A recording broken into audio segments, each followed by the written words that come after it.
after sewing the pocket, I'll go ahead and bead. So go ahead and put a thread in your needle, thread your needle. Then what you're going to do after threading your needle is to do what?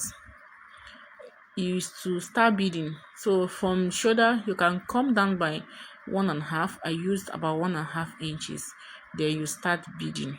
So from your shoulder measurement, shoulder joining, you measure 1.5, 1.5. I came down for 1.5 on my shoulder.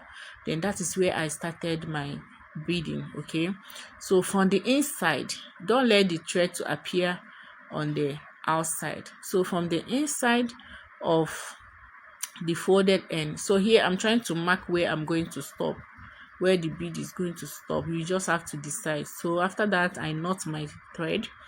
Then I'm going to start beading. So this is the bead. You can use any bead of your choice, crystal bead or rubber bead, whatever bead you choose. So the important thing is to bead it nice. So for here you can see, so my 1.5, I came down by 1.5. Then from the inside, you can see inside, I started from the inside. I'm going to pick it. So I decided to place my jacket on the mannequin because I wanted to have this kind of